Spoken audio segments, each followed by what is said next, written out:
Oui, vous l'avez dit, des dossiers prioritaires très nombreux et en premier lieu, la Syrie, une crise qui dure maintenant depuis 5 ans et demi et qui restera une véritable tache noire sur le deuxième mandat de Ban Ki-moon.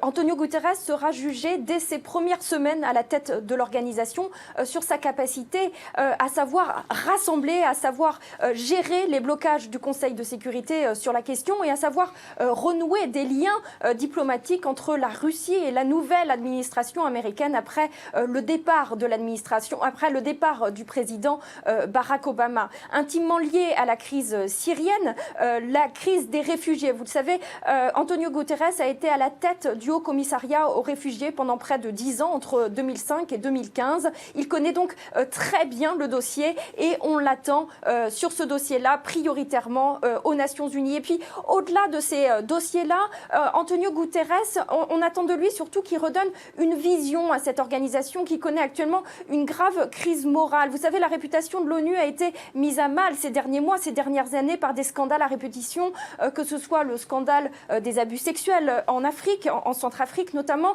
que ce soit le scandale du choléra en Haïti. Voilà, il sera attendu prioritairement sur ces dossiers-là et surtout redonner une vision très forte, redonner du sens à l'organisation onusienne dont la réputation est aujourd'hui discutée dans le monde. Et vous l'évoquiez, Antonio Guterres a été à la tête du HCR et donc ses qualités, sa personnalité, il a déjà pu les démontrer à la tête de cette organisation.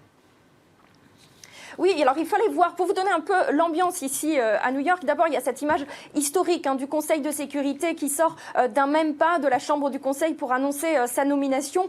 Les 15 ambassadeurs sont très satisfaits, mais au-delà des ambassadeurs, c'est tous les fonctionnaires onusiens de cette maison du Palais de Verre à New York qui se réjouissent de cette personnalité à la tête de l'organisation. Quand vous parlez à ses collaborateurs, ses anciens collaborateurs, ils vous décrivent tous une personnalité extrêmement chaleureuse, une personnalité humaine, un travailleur acharné et quelqu'un de très humble. Ce qui revient le plus souvent ici, c'est effectivement cette question d'humanité. Je parlais il y a peu de temps avec une fonctionnaire onusienne qui tient un blog et qui disait dans ce blog l'organisation, finalement l'ONU s'est choisi un secrétaire général de l'humanité et c'est une très bonne nouvelle pour cette organisation qui en a bien besoin en ces temps très troublés.